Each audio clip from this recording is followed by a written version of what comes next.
हम लोग अभी इस लेक्चर में हाइपरबोला पढ़ेंगे।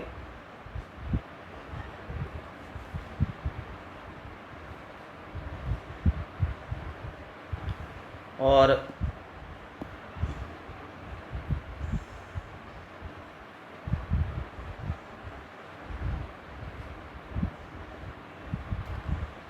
हाइपरबोला में हम लोग लास्ट क्लास में देखे थे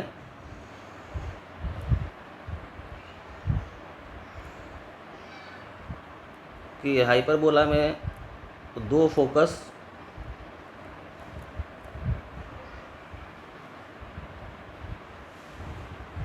(a,0) एंड (-a,0) दो directrix x = a/e and x = -a/e होता है। और इस हाइपरबोला का इक्वेशन था x² / a² y² / b² = 1, where b² is a² e² - 1, e इस केस में ग्रेटर देन 1 होता था। ठीक है, तो यहाँ हम एक्सप्लेन किए थे कि a बड़ा हो या b बड़ा हो, उससे ये transverse axis and conjugate axis को कोई फ़र्क नहीं पड़ता है। जैसे कि हम लोग इलिप्स में देखते थे कि a अगर बड़ा होता था तो इलिप्स हॉरिजॉन्टली स्ट्रेच होता था और b बड़ा होता था तो वर्टिकली। एक चीज़ यहाँ जो दूसरा चीज़ है कि अगर हम x² / a² - y² / b² = -1 कहें तो ये कोई सेंस बनाता है कि नहीं। ठीक है, तो इसका क्या सेंस बनता है ये समझना है। देखो, अगर हम ये कर देते हैं, जैसे इस जगह पर हमको y पहले वाले हाइपरबोला में x इंटरसेप्ट था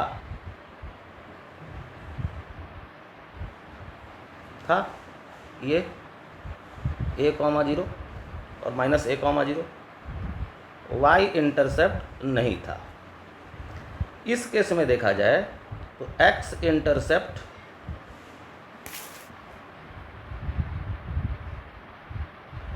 नहीं है और y इंटरसेप्ट होगा। y इंटरसेप्ट क्या मिलेगा? जब आप x = 0 पुट करेंगे तो y आपको मिलेगा ±b। तो ये जो हाइपरबोला है जिसकी अभी हम चर्चा कर रहे हैं, ये कैसा होगा? तो ये जो होगा वो कुछ इस तरह का होगा।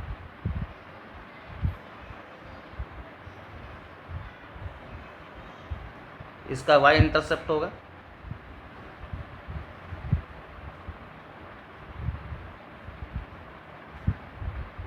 (0, b 0, -b). इस केस में ये इसका ट्रांसवर्स एक्सिस होगा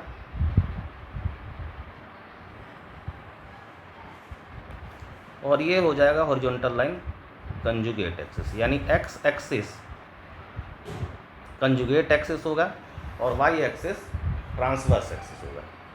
फोकस इसमें 0, b होगा और 0, -b होगा। यही s' और ये s बनेगा। सिमिलरली इसका डायरेक्ट्रिक्स क्या होगा? एक डायरेक्ट्रिक्स ये, एक डायरेक्ट्रिक्स ये। एक आएगा x = b/e और दूसरा y = और एक आएगा y = -b/e। क्लियर है? और इसी हाइपरबोला को नाम दिया गया कंजुगेट हाइपरबोला। क्लियर है? ठीक है, तो इसका जो कंजुगेट हाइपरबोला अगर हम लिख रहे हैं तो ऐसा है।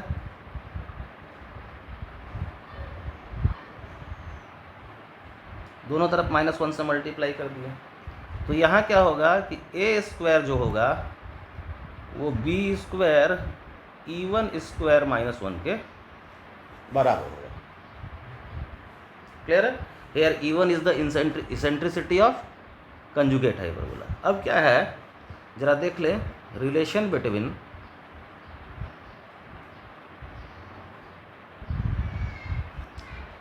E and E1। ई क्या है, ओरिजिनल हाइपरबोला का eccentricity, and E1 is conjugate hyperbola का। तो रिलेशन हमारे पास है कि बी स्क्वायर बराबर a square e square minus 1, और यहाँ से आ रहा है ए स्क्वायर बराबर b square E1 square minus 1। दिख रहा है? तो हमको जो मिल रहा है यहाँ से हमको मिला E square minus 1 equal to B square by A square, और यहाँ से हमको मिल रहा है E1 square minus 1 is equal to A square by B square. दोनों को मल्टीप्लाई किया जाए तो E square minus 1 E1 square minus 1 this equal to 1। So E square E1 square minus E square minus E1 square plus 1 बराबर 1, 1 1 cancel. सो यहाँ से हो जाएगा E square plus E1 square बराबर ई स्क्वायर E1 स्क्वायर। हम इससे ही बोथ साइड डिवाइड कर दें, डिवाइड बोथ साइड, तो हमको क्या मिल जाएगा यहाँ 1 by e square E1 square divided by e square equal to 1। This is the relation between hyperbola and its conjugate hyperbola. This is the relation between eccentricity of hyperbola and its conjugate hyperbola. Clear है? तो हम लोग conjugate hyperbola भी समझ गए हैं। अब यहाँ के बाद हम लोगों को देखना है पोजीशन ऑफ पॉइंट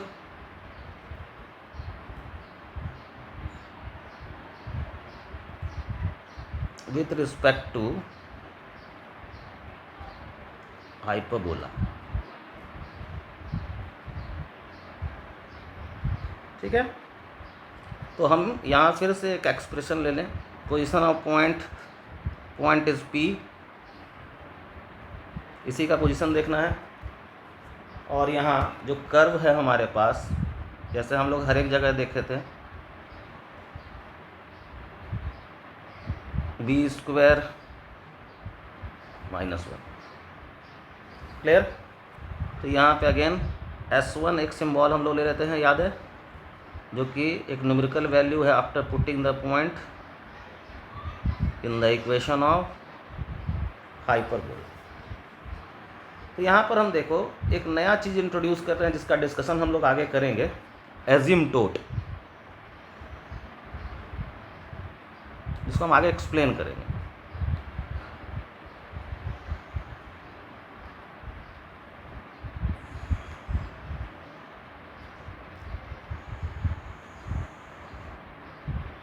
ये हाइपरबोला है,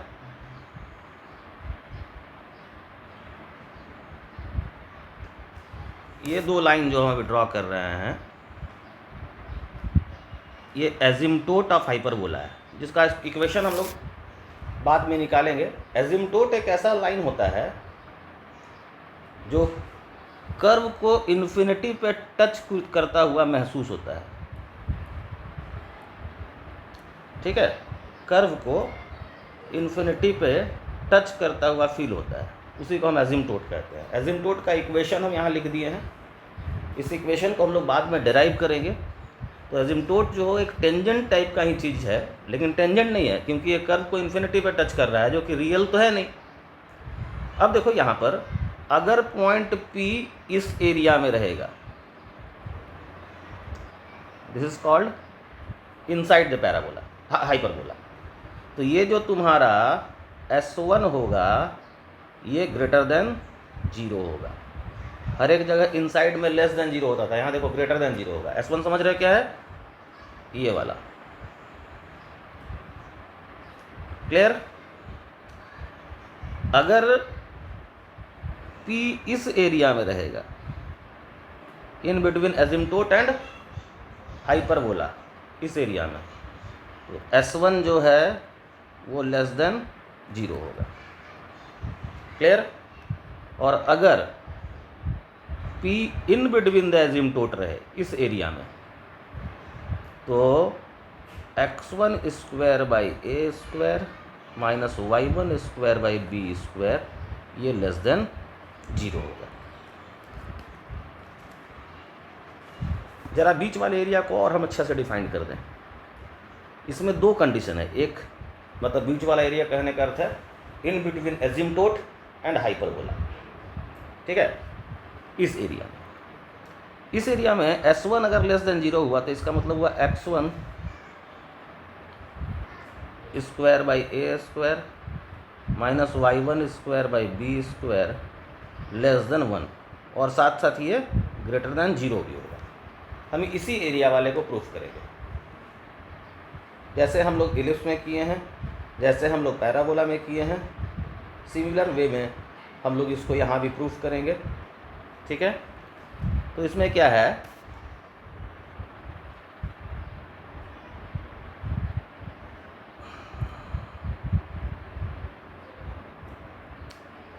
हम पहले अपना पूरा एरिया ऑफ कॉन्सेंट्रेशन उसी रीजन पे रखते हैं। थोड़ा हम दूर बना रहे हैं एजिम्टोट को है, ताकि आपको समझने में आसानी हो जाए। मान लो P कहीं यहाँ है, इस लाइन का equation b by a x,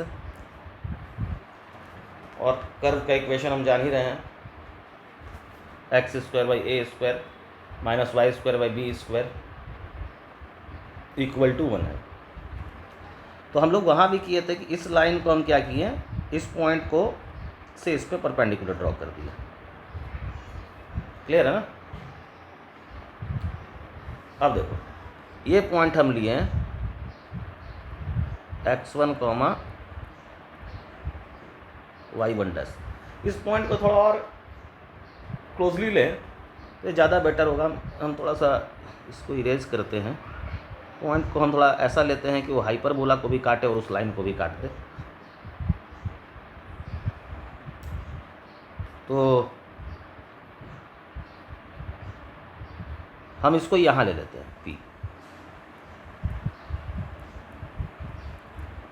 अब यहाँ से परपेंडिकुलर डाल दिए। अब ये यहाँ इसको काटा मान लो Q पे और इसको काटा R पर। तो R का पॉइंट हम ले लिए x1 कॉमा y1 डैश, और इसका ले लिए Q का x1 comma y1 double dash, ठीक है। नाउ फॉर R के लिए देखना, फॉर P एंड R, इसका कंपेरिजन P एंड R का कंपेरिजन करते हैं। तो P एंड R को अगर हम कंपेयर करें तो देखिएगा y1 greater than y1 dash, ठीक। एंड हमको जाना कहाँ है, देखिए हमको इस एक्सप्रेशन पे जाना है।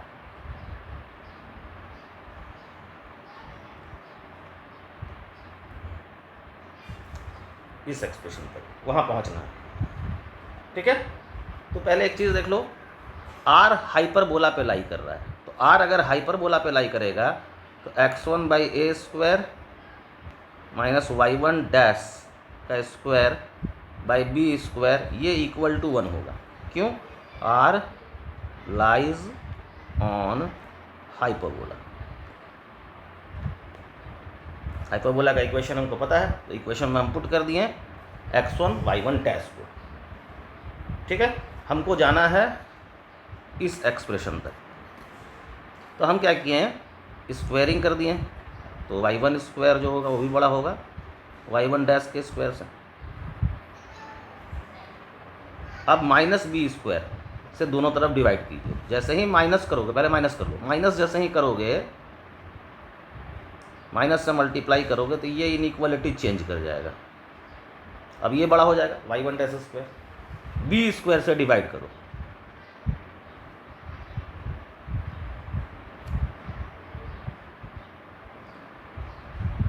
अब हमको क्या चाहिए, x1 square by A square दोनों तरफ ऐड कर दो।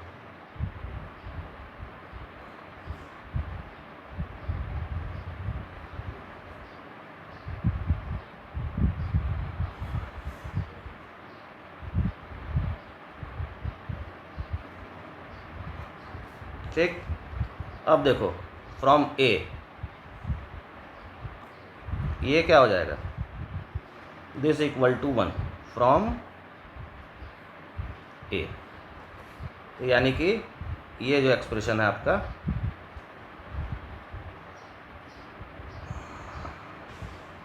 ये लेस देन 1 होगा। ये एक आपका प्रूफ हो गया, एक साइड का इनइक्वालिटी। देखो इस साइड वाला क्लियर है। अब हम लोग इस तरफ वाला करते हैं, LHL वाला। अभी भी हमको उसी एक्सप्रेशन पर जाना है, लेकिन अब हम किसके लिए करेंगे, for point P and Q। P is here and Q is here. तो फॉर P एंड Q। अब अगेन देखो Q का जो कोऑर्डिनेट है, y coordinate, y1 double dash.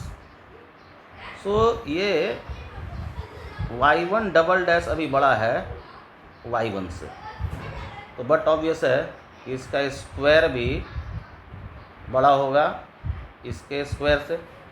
फिर से हमको उसी एक्सप्रेशन पे जाना है, इस टाइप के एक्सप्रेशन पर। तो हम क्या करें, सेम प्रक्रिया, दोनों तरफ निगेटिव से मल्टीप्लाई करें, तो ये इनइक्वालिटी पलट जाएगा। बी स्क्वायर से डिवाइड करो,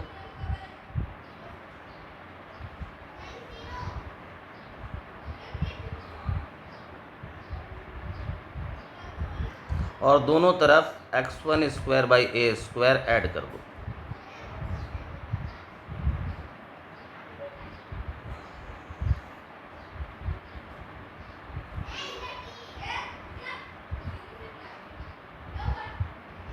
दोनों तरफ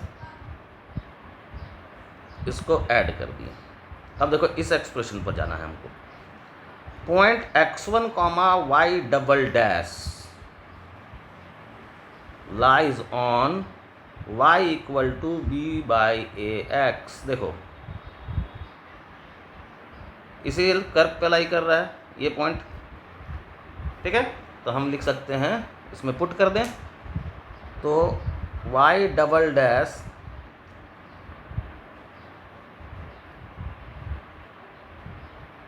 is equal to b by a x1।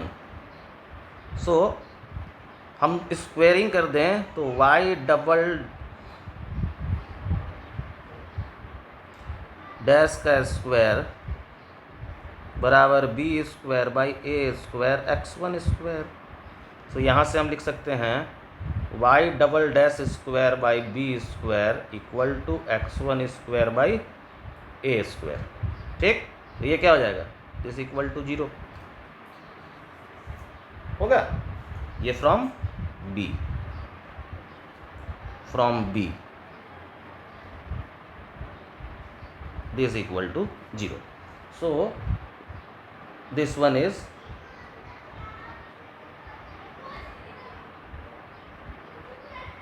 Greater than 0। ये हो गया आपका इक्वेशन सेकेंड। इक्वेशन 1 हमारे कहते हैं from 1 and 2 x1 square by A square minus y1 square by B square greater than 0 and less than 1। यही हम लोगों को प्रूव करना था, क्लियर है। इसी तरह से आप अदर रिजल्ट भी प्रूव कर लीजिएगा। इसमें ये इसलिए करवाया गया, फिर से ये ध्यान देना, हाइपरबोला के केस में ये इंपॉर्टेंट चीज़ है कि पॉइंट अगर इनसाइड द हाइपरबोला रहेगा तो simply s1 greater than 0। Point अगर in between the asymptote and hyperbola होगा तो s1 लेस देन 0 होने के कारण ये होगा x1 square by A square minus y1 square by B square less than 1। लेकिन ये expression x1 square by A square y1 square by B square ये ग्रेटर देन 0 भी होगा, ठीक है। और अगर पॉइंट दोनों एजिम्पटोट के बीच में होगा तो x1 square by A square minus y1 square by B square less than 0 होगा। क्लियर है, कहीं कोई डाउट? नाउ अब हम लोग कुछ रिजल्ट्स पढ़ लें, और यहाँ हम रिजल्ट्स को प्रूफ नहीं करेंगे बिकॉज हम लोग रिजल्ट्स को एलिप्स में प्रूफ कर चुके हैं, सर्कल में प्रूफ कर चुके हैं। तो यहाँ डायरेक्ट हम लोग रिजल्ट्स ऑन हाइपरबोला करेंगे।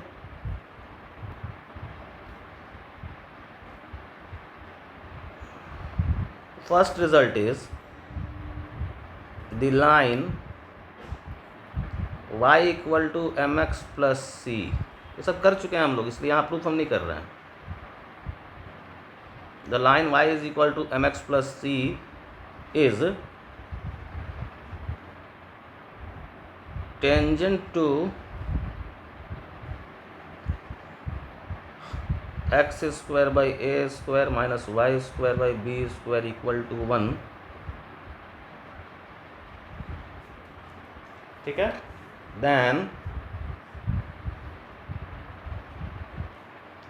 सी square is equal to A square M square. Ellipse में यहाँ प्लस बी स्क्वायर था, यहाँ माइनस बी स्क्वायर कर देना है, B square. And the point of contact is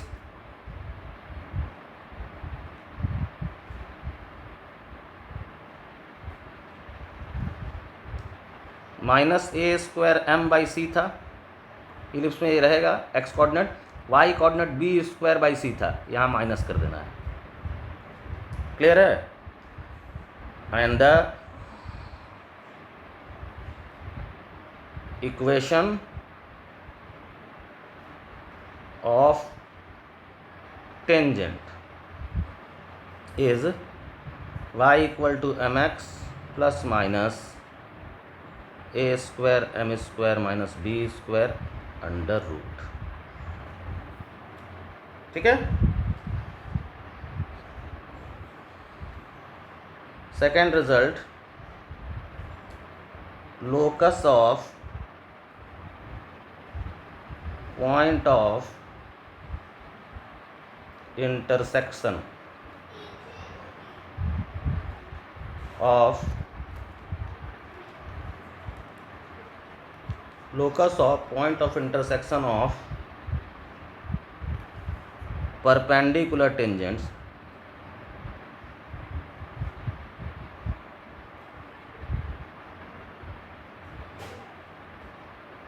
is called, याद है वहाँ डायरेक्टर सर्कल कहते थे। और in case of hyperbola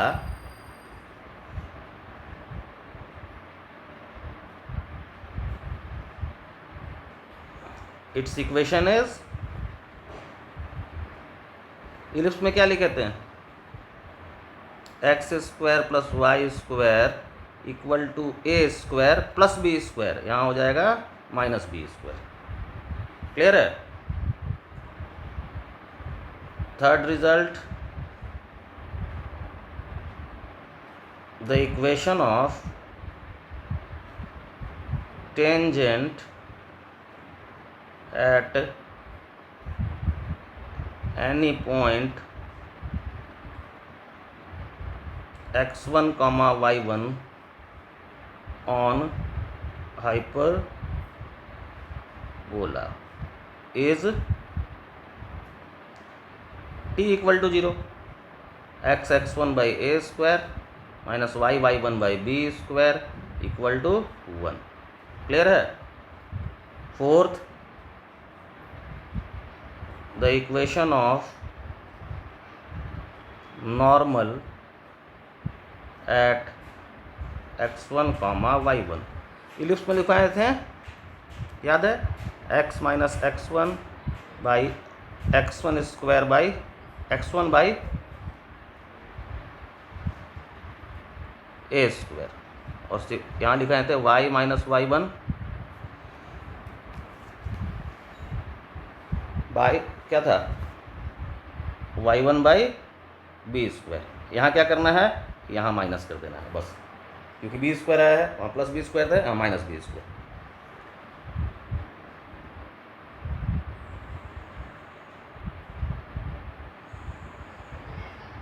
now parametric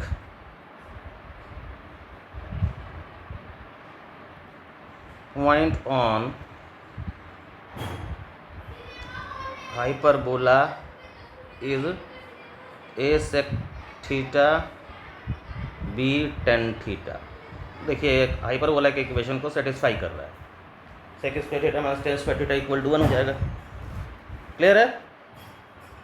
equation of tangent, now इस पॉइंट पर हम equation of tangent at a sec theta comma b tan theta क्या लिख लेंगे, x1 की जगह डाल दो यहाँ में, इस वाले में, तो आ जाएगा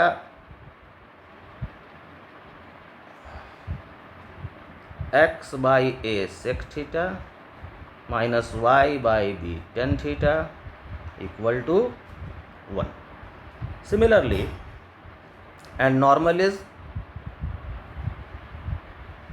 equation of normal is, देखो सेक ऊपर जाएगा तो क्या बनेगा, जैसे वहाँ हुआ था इलिप्स में, सेक जाएगा तो यहाँ कॉस और ये माइनस की जगह प्लस आ जाएगा, इधर से माइनस है चूँकि इलिप्स में माइनस होता था, टेन ऊपर जाएगा तो कॉट, तो x1 कॉस हो गया, टेन जाएगा कॉट होगा, बी वाई कॉट थीटा, और यहाँ आ जाएगा राइट हैंड साइड में देखो तो इधर से आएगा ए स्क्वायर और प्लस बी स्क्वायर.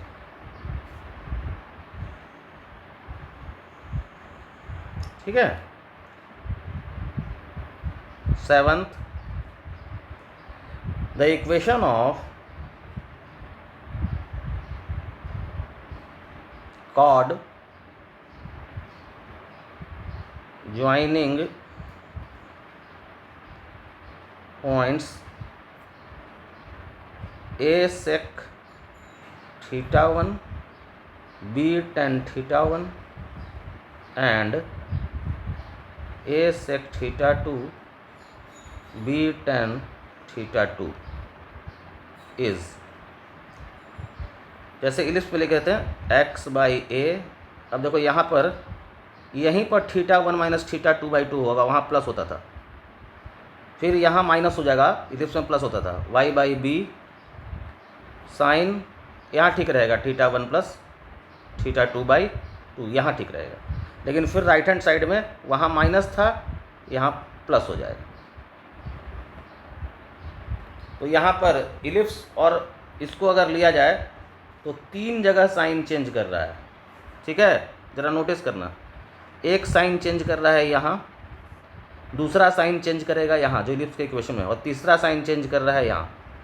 इलिप्स वाले में यहाँ प्लस होता था, यहाँ भी प्लस होता था, और यहाँ माइनस होता था. क्लियर है. सो इक्वेशन को याद करने का तरीका ये है कि इलिप्स का याद कीजिएगा और 3 जगह साइन चेंज करना है, याद रखना है. क्लियर है. क्योंकि 2 पॉइंट से, इसमें भी 2 पॉइंट से पास करता हुआ इक्वेशन लिखना है और कोई विशेष चीज़ तो है नहीं, सो इसको आप आसानी से याद कर सकते हैं. ठीक. Next result is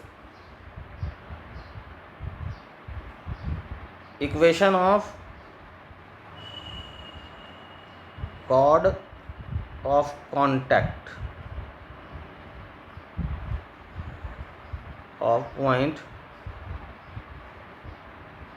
of tangents drawn from P x1 y1 is, क्या होता था, t इक्वल टू 0, वही minus y1 by B square equal to 1. लेकिन इंटरेस्टिंग चीज़ यहाँ है, ध्यान दीजिएगा कि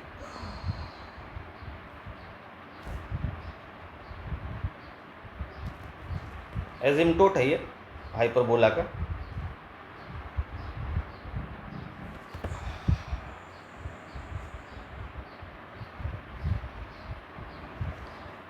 अगर point in between asymptote and hyperbola रहा यहाँ,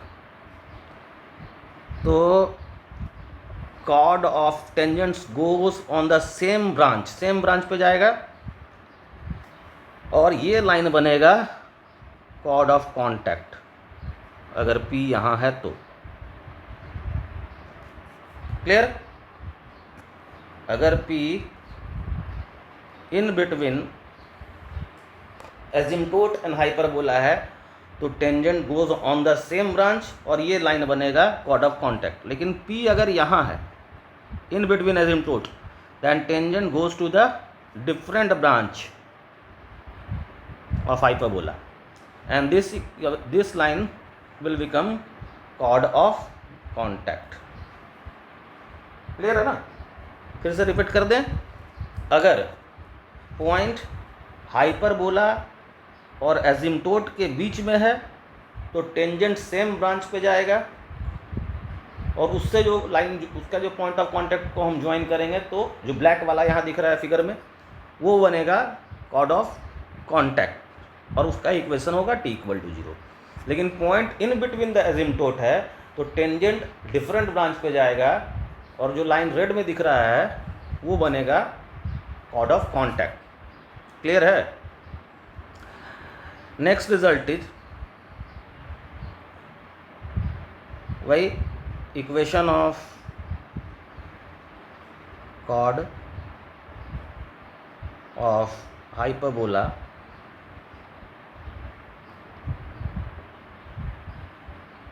with given middle point x1, y1 is t = s1 and last result is equation of pair of tangents from P x1, y1 is s1 = t²। Clear है? Next class में हम लोग focal distance hyperbola के case में, rectangular hyperbola और एजिम्टोट, इसका discussion करेंगे। Thank you.